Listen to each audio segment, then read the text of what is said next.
GOP Arkansas Senator Tom Cotton was with the former president in D.C. yesterday. He sits on the Armed Services, Intelligence, and Judiciary committees. Senator, always good to have you with us. You hear the former president there. What do you think that Putin and Xi are thinking as they look at Trump potentially coming back to the White House, potentially in January? And how do you think that might be guiding their actions? Martha, what I think Putin and Xi are thinking is they hope Joe Biden wins, because for 3.5 years, America's had a kick me sign on our back because of Joe Biden's weak, failed presidency. I agree with what the former president just said. This invasion in Ukraine would not have happened if he were president, but in a way, I think he's being too modest.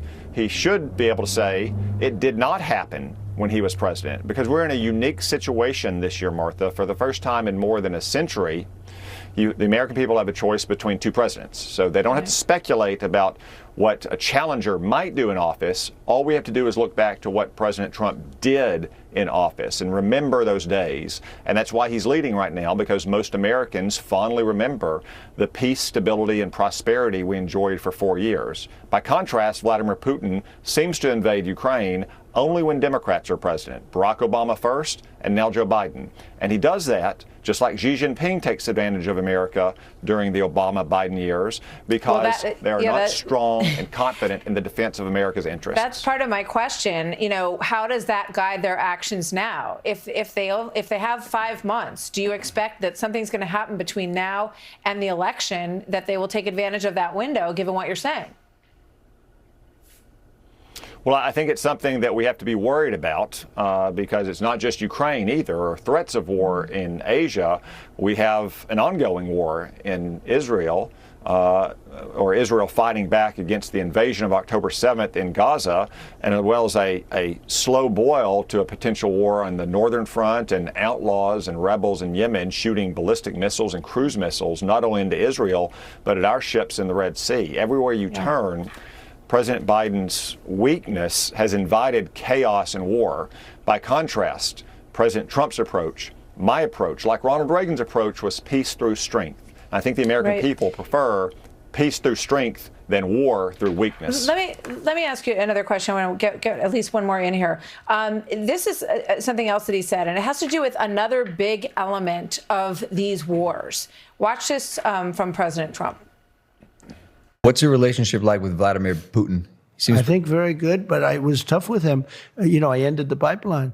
He built, it's called Nord Stream 2. This was a pipeline that was going to supply oil and gas to all over Europe, Germany in particular. We're defending you, and you're giving, the people we're defending you from, we're giving you the defense, but you're giving them money. I ended it. It was dead. It was gone. And then this guy comes in and he approves it, but he kills Keystone. How much of that is the equation here in terms of oil and Russia and China buying up all their oil while we have these sanctions on them? Well, there's no question, unfortunately, that China and Russia have grown closer together because of Joe Biden's weakness. But President Trump is right there. I thought it was always very foolish in 2016 that Hillary Clinton was saying somehow Donald Trump was the one close to Russia. Just look at the issues that Donald Trump championed and still champions today versus the Democratic Party's agenda. President Trump championed North American energy production. Hillary Clinton, Joe Biden, they wanted to shut it down. North American energy production hurts Russia. President Trump did not agree to a no-strings-attached extension of the only nuclear arms treaty we have with Russia. Joe Biden gave it away on the first day. President Trump stopped the Nord Stream 2 pipeline. Joe Biden let it go forward. Time and time again, you see President Trump taking strong positions in defense of America's interests, and you see Joe Biden and the Democratic Party taking positions that are causing Vladimir Putin to smile.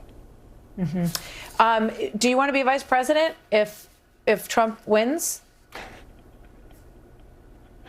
Well, Martha, I'm sure the president will make a good choice for not only himself and the ticket, but for the country when it's time for him to make the choice. I'm confident, again, that it'll be a great one. I suspect he's the only one that knows who's really on the short list. Is it a job that you want, though, was my question. Well, Martha, I think any great patriot, if asked by the president to serve in any capacity this country, would have to consider it seriously. But right now, I'm very happy serving the people of Arkansas in the Senate and working to elect President Trump and a Republican majority in the Congress so we can begin to repair the damage caused by Joe Biden and the Democrats.